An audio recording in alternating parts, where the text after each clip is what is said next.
అందరూ సైలెంట్గా కూర్చోవాలి. పిల్లలు అల్లరి చేయకుండా మరి జాగ్రత్తగా దేవుని మాట విందాం.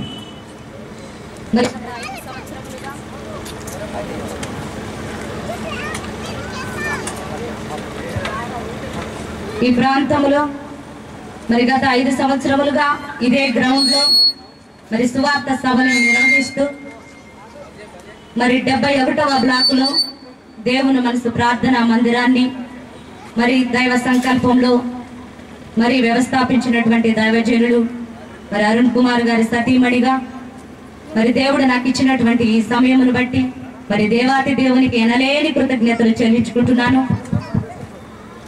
మరి ఎన్నో కుటుంబములు ఆత్మీయమైన మేలులు పొందుకున్నటువంటి గొప్ప దైవ మందిరముగా మరి ఈ ప్రాంతంలో మరి ఆత్మ సంబంధమైన బోధతో మరి వాడబడుతున్నటువంటి దైవజనులుగా మరి మీ మధ్యలో ఉన్నందుకు మేము సంతోషించుచున్నాము.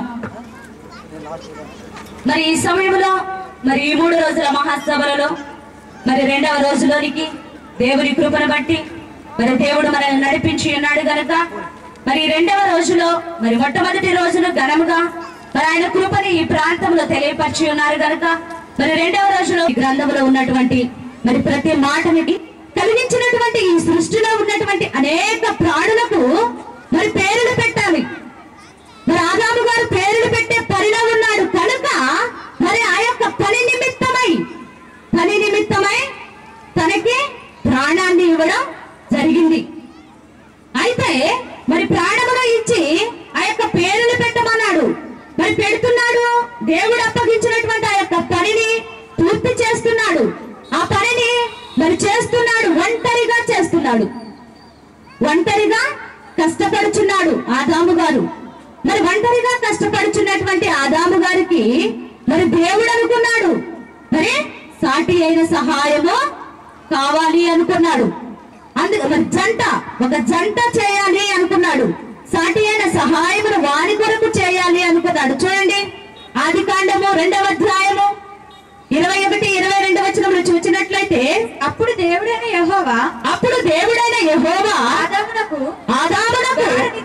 గాఢ నిద్ర కలుగజేసి అతడు నిద్రించినప్పుడు అతని ప్రక్కటెముకలలో ఒక దారిని తీసి ఆ చోటును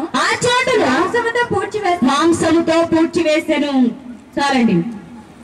దేవుడైన యెహోవా ఆదామునకు గాఢ నిద్ర కలుగజేసి అతడు నిద్రించుచున్నప్పుడు మరి అతని ప్రక్కటెముకలో ఉన్నటువంటి ఒక దారిని తీసి స్త్రీనిగా నిర్మించాడు. స్త్రీనిగా నిర్మించి ఆదాము వద్దకు తీసుకొని రావడం జరిగింది. మరి జంట అప్పటి వరకు ఒంటరిగా ఉన్నాడు. మరి జంటగా చేశాడు. స్త్రీని తన ప్రక్కటెముకల్లో నుండి స్త్రీని తీశాడు.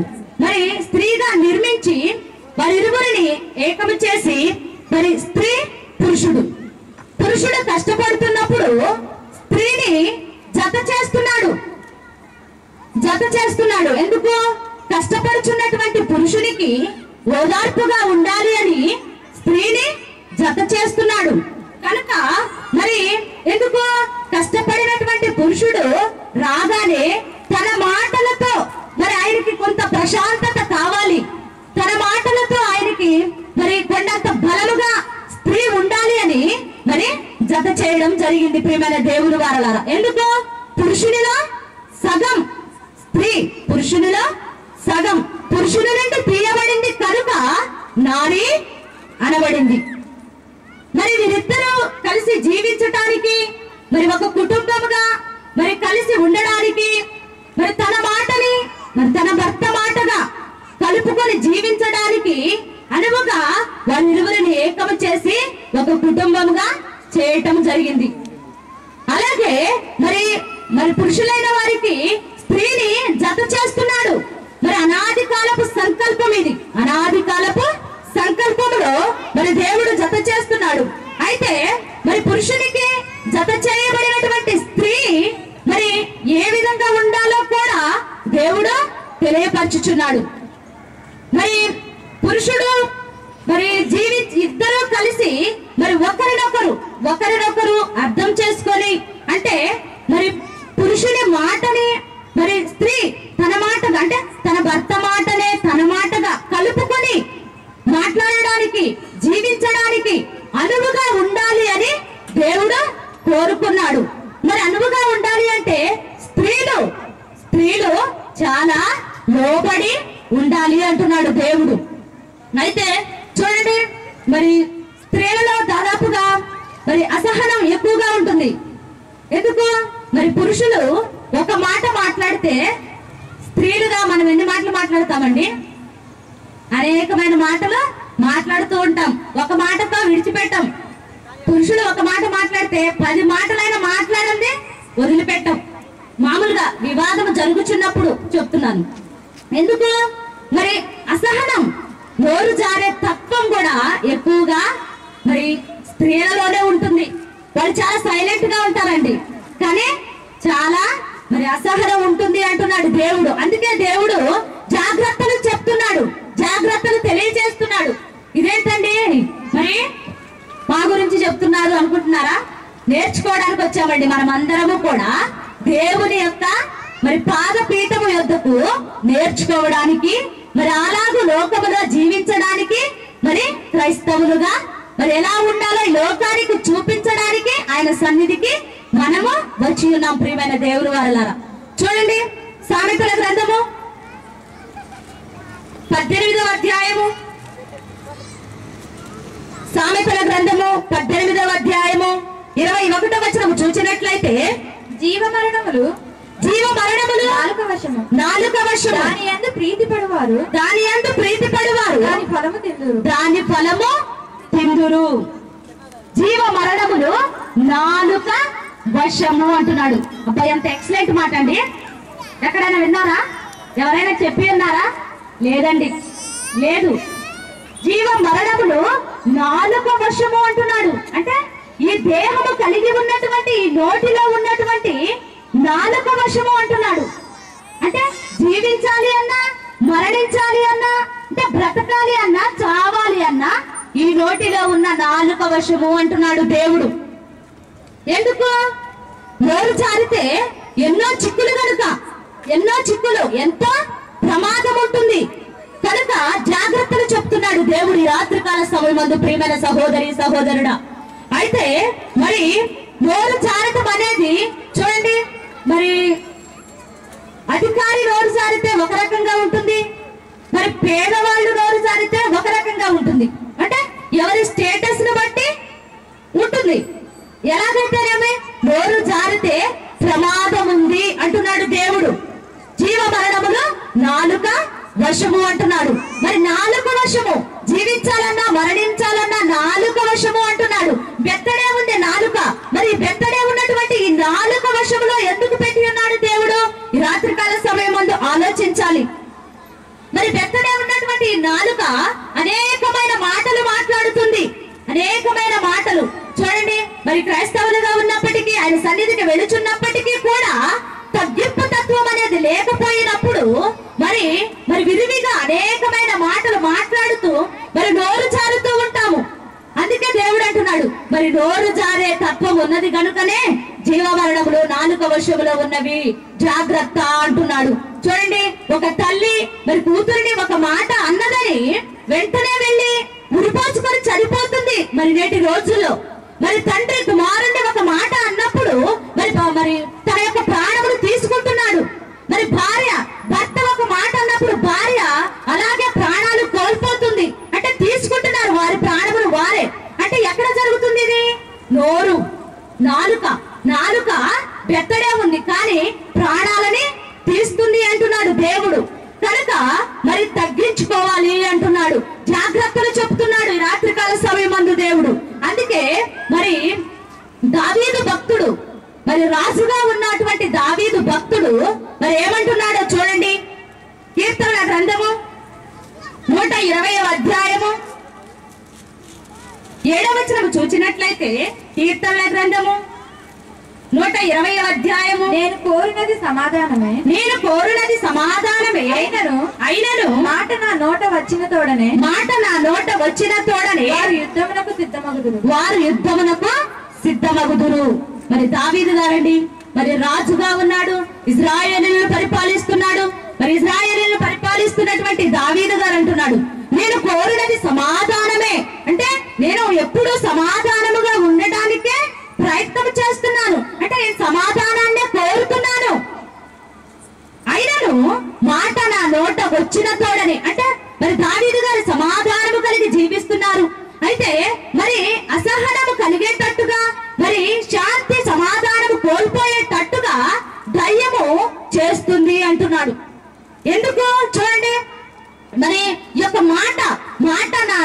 వచ్చిన తోడనే యుద్ధమునకు సిద్ధమగుదురు. యుద్ధమనగా యుద్ధం, రాజులు చేసేది యుద్ధము. కానీ నేటి కాలంలో గొడవ, ఒకరి మధ్య ఒకరికి పడని తత్వం, చిచ్చు, అదే యుద్ధం.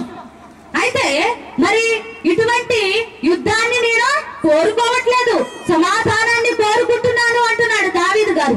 అయితే సమాధానముగా ఉన్నటువంటి ఆయన్ని మరి సమాధానము కోల్పోయేటట్టు చేయిస్తుంది అపవాది అంటున్నాడు.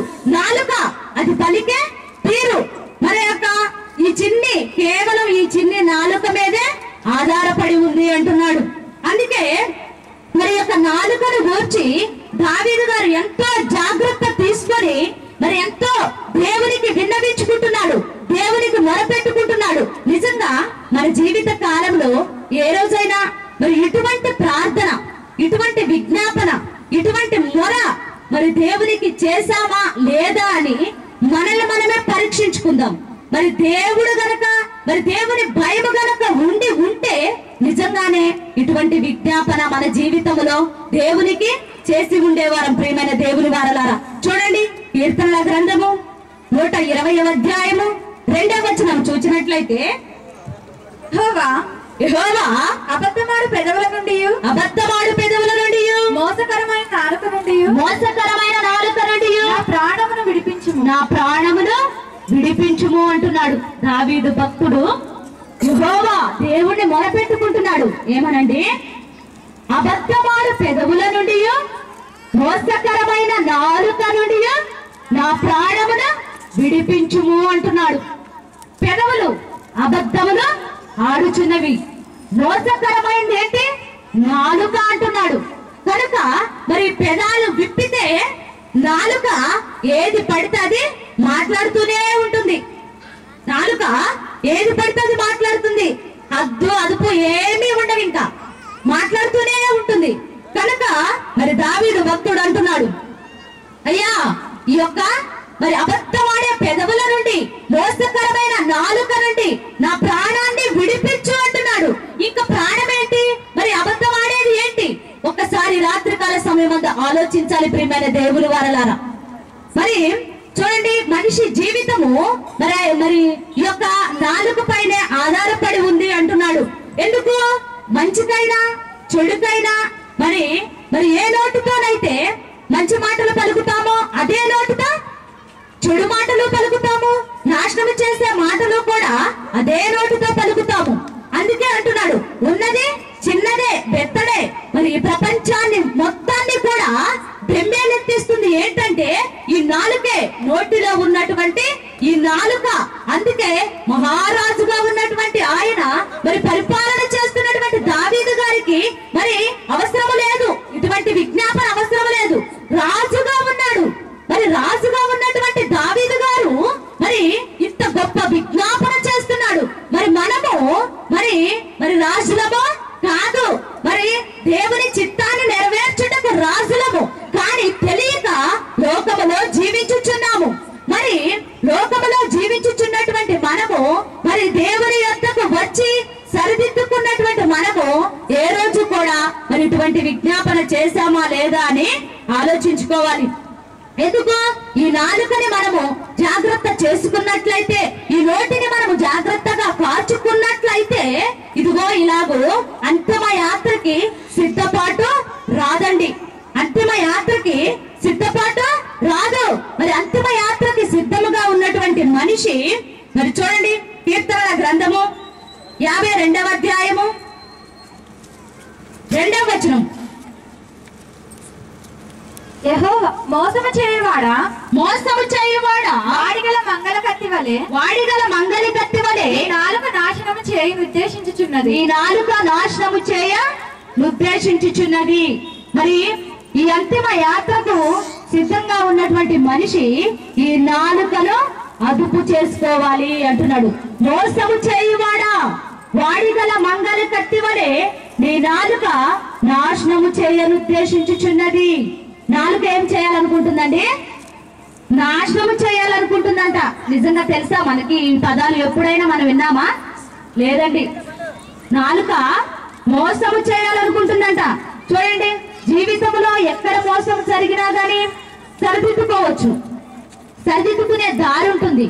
కానీ జీవితానికే మోసం జరిగితే ప్రాణం పోతుందండి, ప్రాణం పోతుంది. దీన్ని ఎవరు కూడా సరిచేయలేరు. ప్రియమైన దేవుని వారలారా, ఈ కొద్ది కాలము కలిగి జీవించే మనిషి ఇంతే అనుకున్నాడు, బ్రతుకు ఇంకిదే అనుకున్నాడు, ఇంకా మరో బ్రతుకు లేదు అనుకున్నాడు. ఎందుకంటే మరి నేటి కాలంలో బోధిస్తున్నటువంటి బోధక సమాజము కూడా అలాగే నేర్పుచున్నది. ఇదే బ్రతుకు, ఇక్కడే మనము కూర్చుకుందాం, ఇక్కడే మనం ఆశీర్వదింపబడదాం, ఇక్కడే దీవించబడదాం, ఇదే మనకి బ్రతుకు అన్నట్టుగా మరి నేటి క్రైస్తవ బోధక సమాజము నేర్పుచున్నది. కనుకనే తెలియలేదు ప్రియమైన దేవుని వారలారా మీకు. అయితే మరి ఇది కాదు బ్రతుకు, మరొక బ్రతుకు ఉన్నది అని తెలియజెప్పటము కొరకే మరి ఈ ప్రాంతంలో మరి అరుణ్ కుమార్ గారిని ఏర్పాటు చేసుకొని మరి దేవుని మనసు ప్రార్థనా మందిరమును ఈ ప్రాంతంలో ఏర్పాటు చేసుకోవడం జరిగింది. ఇది కాదు బ్రతుకు, మరొక బ్రతుకు ఉన్నది అని తెలియజెప్పటము కొరకే ఈ 3 రోజుల మహాసభలు. ప్రియమైన దేవుని వారలారా, చూడండి, కొరింథీయులకు రాసిన మొదటి పత్రిక 15వ అధ్యాయము 19వ వచనము చూసినట్లయితే, ఈ జీవిత కాలము మట్టుకే మనము క్రీస్తునందు నిరీక్షించు వారమైన ఎడల మనుషులందరికంటే దౌర్భాగ్యులమై యుందుము. దేవుడు అంటున్నాడండి, ఈ జీవిత కాలము మట్టుకే మనము క్రీస్తునందు నిరీక్షించు వారమైన ఎడల మనుషులందరికంటే దౌర్భాగ్యులమై ఉందుము అంటున్నాడు. మరి ఈ జీవిత కాలము కొరకే కదా ఆయన నమ్ముకున్నది, ఈ జీవిత కాలానికే కదా మనం ఆయన వద్దకు వచ్చేది. దాదాపుగా అదే తెలుసండి, అదే తెలుసు, నేర్పలేదు.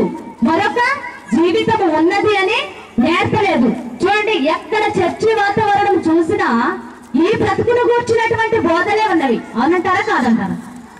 అవునండి, ఎక్కడ చూసినా చూడండి, ఎన్నో సభలకు వెళ్ళి ఉంటారు, మరి ఎన్నో ప్రాంతాలలో అనేకమైనటువంటి అంశములు వినుంటారు, మరి ఎన్నో చర్చి వాతావరణాలు మీకు పరిచయమే.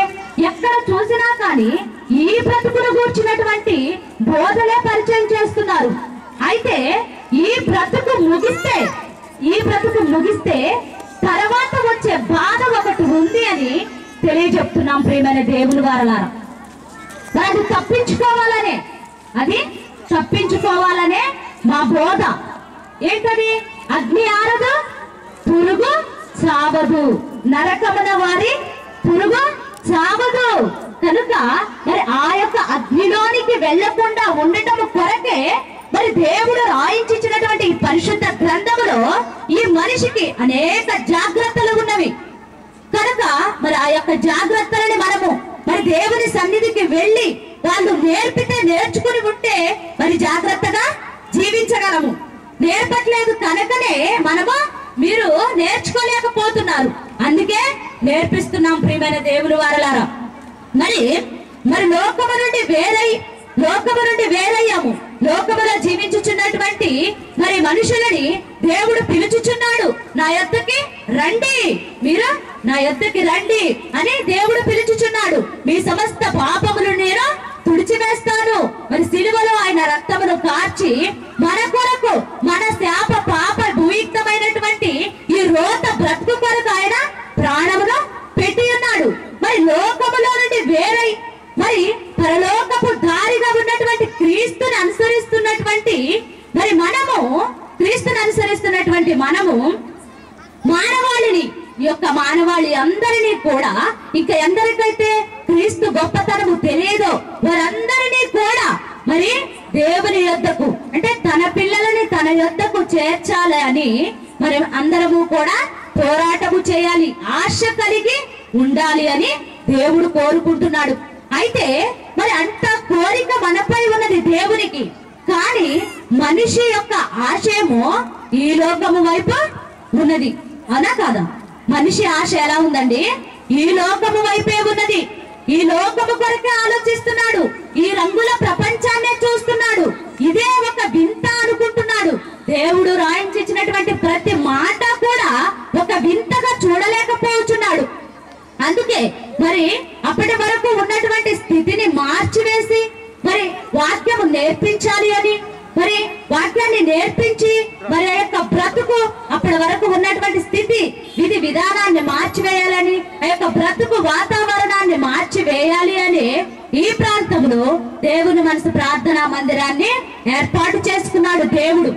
కనుక మరి ఎన్నో కుటుంబములు అప్పటి వరకు ఉన్నటువంటి స్థితిని కనుక మరి ఈ సమాజంలో వారు చూసి ఉన్నట్లయితే మరి ఇప్పుడు ప్రజెంట్ పొజిషన్ మరి ఎలా ఉన్నాయో కూడా మరి దేవుని మనసులో ఉన్నటువంటి పిల్లలే ఆదర్శం. ప్రియమైన దేవుని వారలారా, అప్పటి వరకు ఉన్న స్థితి, ఆ యొక్క వాతావరణము, ఆ పద్ధతి, ఆ విధి విధానము, ఆ యొక్క మాట తీరు సమస్తము కూడా మార్చివేయబడుతుంది. దేనితో? వాక్యముతో మార్చివేయబడుతుంది. అందుకే వినుట వలన విశ్వాసము కలుగును, వినుట క్రీస్తును గూర్చిన మాట వలన కలుగును. ఎవరి వలన? క్రీస్తును గూర్చిన మాట ఎప్పుడైతే మనకు అందుతుందో అప్పుడే మనము విశ్వాసము కలిగి జీవించగలము, అప్పుడే దేవుని కొరకు బ్రతకగలము అంటున్నాడు. అదే చేస్తున్నామండి. చూడండి, యోహాను సువార్త 17వ అధ్యాయము 17వ వచనం చూసినట్లయితే, యోహాను సువార్త 17వ అధ్యాయము 17వ వచనం, సత్యమందు వారిని ప్రతిష్ఠ చేయము, సత్యమందు వారిని ప్రతిష్ఠ చేయము, నీ వాక్యమే సత్యము. నీ వాక్యమే సత్యము. సత్యమందు వారిని ప్రతిష్ఠ చేయము. సత్యము అనగా నీ వాక్యమే సత్యము, వాక్యమే సత్యము. మరి వాక్యములో ప్రతి మనిషిని కూడా ప్రతిష్ఠ చేయమంటున్నాడు దేవుడు. ప్రతి మనిషిని వాక్యములో ప్రతిష్ఠ చేయమంటున్నాడు. ప్రతిష్ఠ అనగా చూడండి, ఒక స్తంభాన్ని ప్రతిష్ఠ చేసినప్పుడు అది కదలదు. అలాగే స్థిరత్వం ఎక్కడ? వాక్యములో స్థిరత్వం కలిగి ఉండాలి అంటున్నాడు. అక్కడ వాక్యములో ప్రతిష్ఠ చేయండి ప్రతి మనిషిని అంటున్నాడు. మరి అలాగే ప్రతి సంఘములో కూడా సత్యవాక్యము బోధింపబడి ఉంటే మరి ఎంతో మంది మదిలో మరి అంతిమ యాత్రను గూర్చినటువంటి ఆలోచన మెదిలేది, తెలుసుకునేవారు, జాగ్రత్త పడేవారు. అంతిమ యాత్ర అనగానే వారికి అర్థమై ఉండేది, మరి తెలియజెప్పలేదు. కనుకనే మరి తెలియజెప్పటం కొరకే దేవుడు ఏర్పాటు చేసుకున్నాడు. ఎందుకు? మనిషి అండి ఆశాజీవి. మనిషి ఆశాజీవి. ఏ మనిషి నుండి ఏమి దొరుకుతుందా అని ప్రతి క్షణం ఎదురు చూసే తత్వము మనిషిలో ఉంటుంది అంటున్నాడు దేవుడు. మరి అలా అలవాటైపోయి మరి దేవుని నుండి కూడా ఏమైనా దొరుకుతుందేమోనని ఆశపడుచున్నాడు, ఎదురు చూస్తున్నాడు. అలాగైతే మరి దేవుడు ఇచ్చేవాడు కాదంటారా? దేవుడు ఇచ్చేవాడేనండి, ఇస్తాడు. దేవుడు ఏమంటున్నాడు? ఆకాశ పక్షులను చూడండి, అవి విత్తవు కోయవు, కానీ వాటిని నేను పోషించుచున్నాను. మరి అలాగే పరలోకపు తండ్రి మిమ్మల్ని పోషించడా అంటున్నాడు. కనుక ఆయన సన్నిధికి వచ్చినటువంటి నిన్ను పోషించడానికి ఆయన సిద్ధముగా ఉన్నాడు. అయితే మరి ఇదే కాదు దేవుని గురించి ఇంకా లోతుల్లో ఉన్నది మహాజ్ఞానం, ఆత్మ సంబంధమైనటువంటి మాటలు, ఆత్మ సంబంధమైనటువంటి జ్ఞానాన్ని పరిశోధించాలి, తెలుసుకోవాలి. అప్పుడే మరి దేవుని యొక్క కృపను పొందుకోగలము అంటున్నాడు దేవుడు. మరి ఆనాటి జనము కూడా క్రీస్తుని మరి ఏదో దొరికిద్దనే వెంబడించారు. మరి వారిలాగే దేవుడు కూడా అలాగే వెంబడించడము జరుగుతుందండి. అందుకే మరి అటువంటి స్థితి కాదు అని తెలియజెప్పటం కొరకే ఈ సువార్త సభలని ఏర్పాటు చేయటం జరిగింది. ఎవరు తెలియజెప్పాలండి? మనమే తెలియజెప్పాలి. మరి నేను కూడా ఆయన కొరకు ఉన్నాను. మరి నన్ను కలిగించినటువంటి దేవుడు ఏ లోటు లేకుండా నన్ను సృష్టించి ప్రకృతి ఒడిలో పెట్టిన దేవునికి నేను ఉన్నాను. ఏ లోపము లేదు మనకి, అనా కాదా? ఏ లోపము లేకుండా మరి అన్ని అవయవములు మన నిర్మాణంలో నిర్మించి ఏ లోటు లేకుండా, లోపము లేకుండా పెట్టినటువంటి ఆ దేవునికి నేను కృతజ్ఞత కలిగి రుణపడి ఉంటాను. నేను ఉన్నాను సువార్త కొరకు, మరి సేవ కొరకు, ఆయన మాటలు అందించటం కొరకు, ఆయన మాటలు అందించుచున్న వారికి సహాయము చేయటం కొరకు నేనున్నాను అని ప్రతి ఒక్కరూ ఈ రాత్రికాల సమయమందు ఎవరికి వారే మరి మీ హృదయంలో దేవునికి ఉడంబడిక చేసుకోవాలి ప్రియమైన దేవుని వారలారా. చూడండి, యోహాను రాసిన మొదటి పత్రిక 2వ అధ్యాయము 16వ వచనం చూసినట్లయితే, యోహాను రాసిన మొదటి పత్రిక 2వ అధ్యాయము 16వ వచనం చూసినట్లయితే, లోకములో ఉన్నదంతయు అనగా శరీరాశయు నేత్రాశయు జీవపు డంబమును తండ్రి వలన పుట్టినవి కావు అవి లోక సంబంధమైనవే అంటాడు. లోకములో ఉన్నదంతయు శరీరాశ, నేత్రాశ, జీవపు డంబము అంటున్నాడు. ఇవి నా వలన పుట్టలేదు. ఏవి? శరీరాశ, నేత్రాశ, జీవపు డంబము.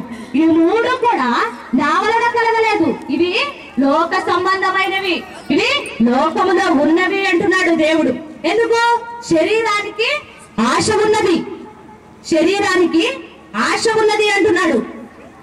చూసే చూపు కూడా ఆశ కలిగి ఉంటుంది అంటున్నాడు. అవునా కాదండి? ఉంది, ఆశ ఉంది. దేవుడు చెప్తున్నాడు. మరి ఆశ కలిగిన మనిషి మరి గొప్ప చెప్పుకోవడానికి ఎంతకైనా దిగజారుతాడు అంటున్నాడు దేవుడు. భవిష్యత్తుని చెప్తున్నాడు. మన యొక్క భవిష్యత్తుని యొక్క పరిశుద్ధ గ్రంథంలో నుండి తీసి దేవుడు మాట్లాడుతున్నాడు ప్రియమైన దేవుని వారలారా. ఎందుకంటే చూడండి, మరి సంఘమును ప్రారంభించినప్పుడు మరి అయ్యగారు చాలా ఒంటరిగా పేదవాడిగా వస్తాడు. 2-3 సంవత్సరాలు గడిచిన తర్వాత ఇంకా చాలా మరి ఆస్తిని సమకూర్చుకుంటాడు. అప్స్టేర్లు వేసుకుంటాడు. ఎంతో విలాసవంతమైనటువంటి జీవితానికి అలవాటు పడుచున్నాడు. ఎంతో విలాసవంతమైన జీవితం కావాలి అని కోరుకుంటున్నాడు అంటున్నాడు దేవుడు. ఎందుకు? వాడిగల మంగళ కత్తిగా తన నాలుకను మార్చుకొని మరి సంఘమును నడిపిస్తున్నాడు. ఎందుకు? కుటుంబ పోషణ కొరకే నడిపించుకుంటున్నాడు. తన కుటుంబ పోషణ కొరకు, మరి తన కుటుంబమును గొప్పగా చేసుకొని సమాజంలో చూపించుకోవటం కొరకు నడిపించుకుంటున్నాడు అంటున్నాడు దేవుడు. మరి మోసము చేయువాడా, వాడిగల మంగళి కత్తి వలె నీ నాలుక నాశనము చేయను ఉద్దేశించుచున్నది అంటున్నాడు. మరి క్రీస్తు అయితే అలా లేరు. మరి ఆయన మరి సంఘము కొరకు అనగా లోకము కొరకు ప్రాణము పెట్టి ఉన్నాడు. మంచి కాపరి తన గొర్రెల కొరకు ప్రాణము పెడతాడు అంటున్నాడు దేవుడు. మరి అలాగే మరి దేవుని మనసుని స్థాపించినటువంటి దైవజనుడు అరుణ్ కుమార్ గారు అలా లేరండి. మరి మీ అందరికి దాదాపుగా తెలిసే ఉన్నది. మరి ఆ వ్యక్తి ఆయన మరి పని చేస్తున్నారు. తన చేతులతో కష్టపడుచున్నాడు. మరి తన చేతులతో కష్టపడుచు అనేకులకి పని కల్పిస్తున్నారు. మరి యొక్క ప్రతి సంవత్సరము ఈ సువార్త సభలు మరి కష్టపడుతున్నటువంటి ఆ యొక్క కష్టార్జితములో నుండి హెచ్చిస్తూ దేవుని కొరకు ఖర్చు చేస్తున్నారు. దాచిపెట్టుకుంటే మరి అకౌంట్ లో ఉంటదండి, ఎంతో మన మనీ జమ అవుద్ది. కానీ అది కాదు, మరి జమ చేసుకోవాల్సింది ఎక్కడ? పరలోకములో. దేవుడు అంటున్నాడు, మీరు ధనమును కూర్చుకుంటే ఎక్కడ? తుప్పు పడుతుంది, చిమ్మెట పడుతుంది అంటున్నాడు దేవుడు. మీరు పరలోకములో ధనమును కూర్చుకోవాలి అంటున్నాడు. ఎలా కూర్చుకోవాలి? పరలోకములోనికి ధనాన్ని సమకూర్చుకోవాలి అంటే ఇదిగో ఇలాగో స్వార్థ నిమిత్తమై ధనమును ఖర్చు చేసినప్పుడు జీవ గ్రంథములో పేరు లిఖించబడుతుంది అంటున్నాడు దేవుడు. అయితే మరి ఆనాడు పౌలు గారు కూడా డేరాలు కుట్టుకుంటూ మరి తన తోటి వారికి పని కల్పించుకుంటూ మరి తన తోటి వారిని పోషించుకుంటూ సువార్త పనిని ముగించారు. పౌలు గారు అంత గొప్పగా మరి సువార్త పనిని ముగించారు. కనుకనే మరి ఆయన ఇచ్చినటువంటి సాక్ష్యము, నేను క్రీస్తుని పోలి నడుచుకున్న ప్రకారము మీరును నన్ను పోలి నడుచుకోనండి అంటున్నాడు. అలాగే మరి నేడు కూడా మరి అరుణ్ కుమార్ గారు కూడా మరి పని చేస్తూ అనేక మంది పిల్లలకి పని కల్పిస్తూ తనతో వారిని కూడా జీవింపచేస్తూ పోషిస్తూ మరి వారిని శిష్యులుగా తయారు చేస్తూ వారికి వాక్యమును బోధించుచు శిష్యులుగా తయారు చేస్తూ మరి ఈ ప్రపంచ వ్యాప్తంగా ఆత్మ సంబంధమైనటువంటి బోధను దుక్కుతున్నారు. ప్రియమైన దేవుని వారలారా, ఆత్మ సంబంధమైన బోధను మరి యూట్యూబ్ ద్వారా ఈ ప్రపంచానికి అందిస్తున్నారు. కనుక అలాగే మరి పౌలు గారు జీవించారు. మరి అట్టి జీవితమును నన్ను పోలి మీరు నడుచుకోనండి అన్నటువంటి ఆ మాటని మరి సాక్షాత్తు నెరవేరుస్తున్నారని నేను చెప్పగలనండి. మరి చూడండి, ఫిలిప్పీ పత్రిక 3వ అధ్యాయము 19వ వచనము చూసినట్లయితే, ఫిలిప్పీ పత్రిక 3వ అధ్యాయము 19వ వచనము, నాశనమే వారి అంతము, వారి కడుపే వారి దేవుడు. వారు తాము సిగ్గుపడవలసిన సంగతుల యందు అతిశయించుచున్నారు, భూ సంబంధమైన వాటి యందే మనస్సు నుంచుచున్నారు అంటున్నాడు. ఎవరి గురించి అండి మాట్లాడుతున్నది దేవుడు? నాశనమే వారి అంతము, వారి కరుపే వారి దేవుడు అంటున్నాడు. ఎప్పుడైనా తెలుసండి ఇది? కడుపు దేవుడు అంట, వారి కడుపే వారి దేవుడు అంటున్నాడు. మరి బోధకుల గురించి అంటున్నాడండి ఈ మాట. బాధ కలగొచ్చు ప్రియమైన దేవుని వారలారా, కానీ ఉన్నది ఉన్నట్టుగా చెప్పాలి. యథార్థంగా దేవుడు రాయించిన ప్రతి మాటని కూడా యథార్థంగా బోధించాలి అండి. లేకపోతే దేవుడు ఏమన్నారు ప్రకటన గ్రంథాన్ని ముగిస్తూ, ఈ జీవ గ్రంథంలో నుండి ఒక పొల్లు తీయవద్దు, ఒక ఒత్తు కూడా తీయవద్దు, కలపొద్దు, తీసివేయవద్దు. తీసివేశావు అంటే నీకు మరి గ్రంథంలో ఉన్న ప్రతి తెగులు నీకే వస్తుంది అన్నాడు. బోధకులకు కఠినమైన తీర్పు ఉన్నది, మరి నమ్మాలి. బోధకులకు కఠినమైన తీర్పు ఉన్నది అని భయపడాలి. భయపడట్లేదండి ఎక్కడ. అయ్యో నాకు కఠినమైన తీర్పు ఉన్నది, దేవుడు చెప్పినది చెప్పినట్టు చెప్పకపోతే మరి విశ్వాసులుగా ఉన్నటువంటి మీకంటే కూడా బోధిస్తున్నటువంటి మాకు కఠినమైన తీర్పు ఉన్నది అంటున్నాడు దేవుడు.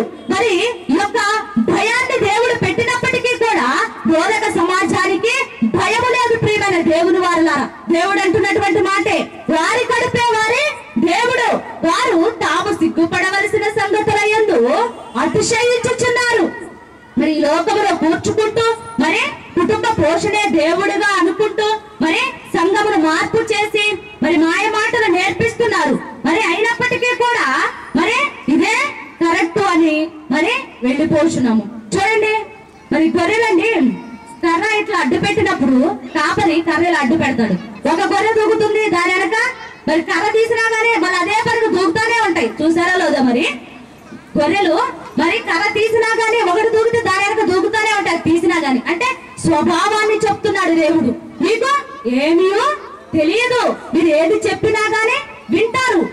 దేవుడే కదా చెప్తున్నది. బోధకులు చెప్తున్నారంటే సాక్షాత్తు దేవుడి మాటలే. ఎవరు చెప్పినా అండి దేవుడు మాటలే కదా అంటూ ఉంటారు. కాదండి, మనము చూడాలి, పరిశోధించాలి, బైబిల్ని చూడాలి, చదవాలి.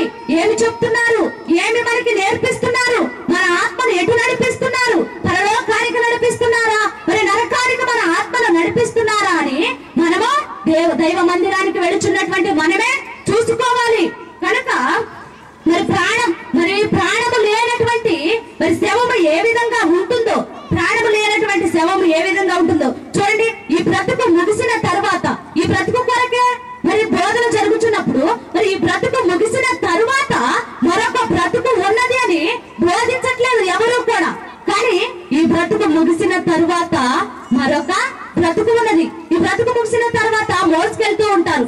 చనిపోయిన తర్వాత శవమును మోసుకెళ్తూ ఉంటారు. మీ ఎదురుగా కనపడుతున్నటువంటి ఫ్లెక్స్ లో ఒక బాక్స్ ను మోసుకెళ్తున్నారు.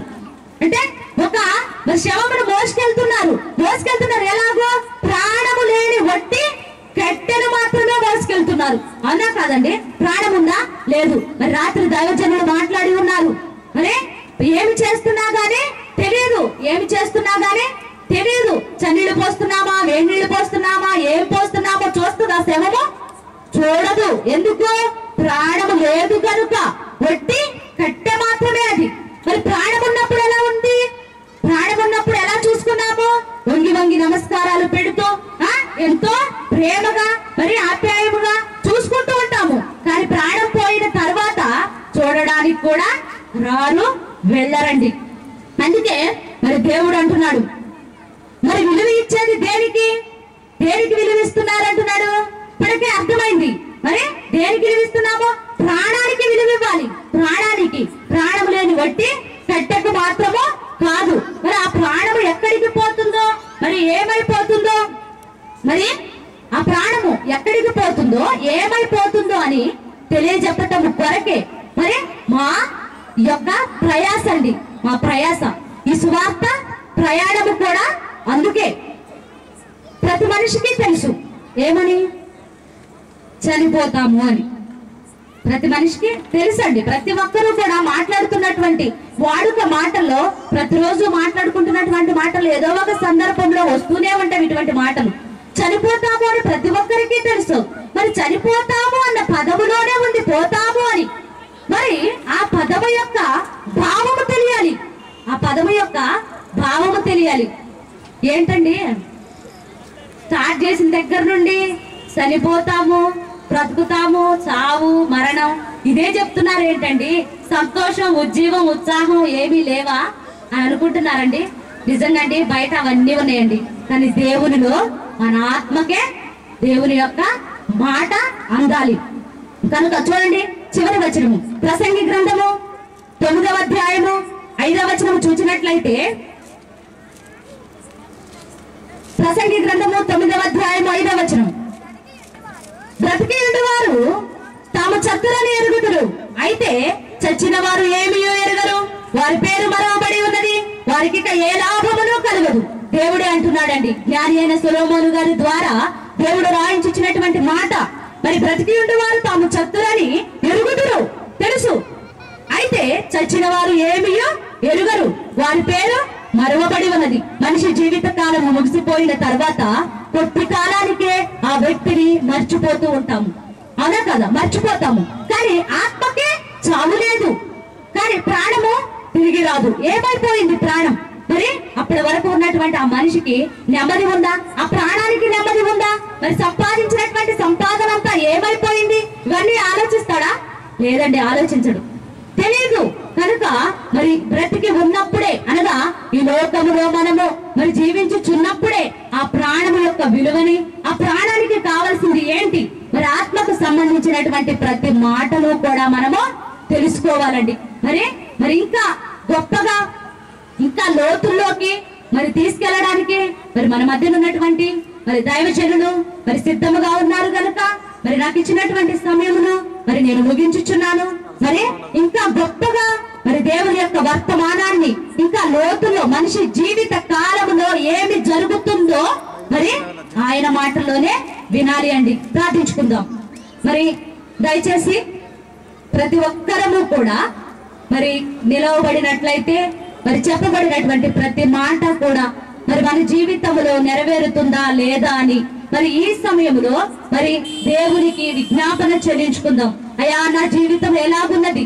అయ్యా, ఇప్పటి వరకు చెప్పినటువంటి మాటల ప్రకారంగా ఉన్నదా లేదా అని మనల్ని మనమే పరీక్షించుకొని ఆయనను ఆరాధించు వారు ఆత్మతోనూ సత్యముతోనూ ఆరాధించు వారును మరి ఆయన ఆరాధించు వారు యథార్థవంతులు అలాగునే ఆరాధించుదురు అంటున్నాడు దేవుడు. కనుక ప్రతి ఒక్కరు కళ్ళు మూసుకొని ప్రార్థనలో నాతో ఏకీభవించవలసిందిగా కోరుచున్నాను. ప్రియమైన సహోదరి సహోదరుడా, అవును అయ్యా, నా జీవిత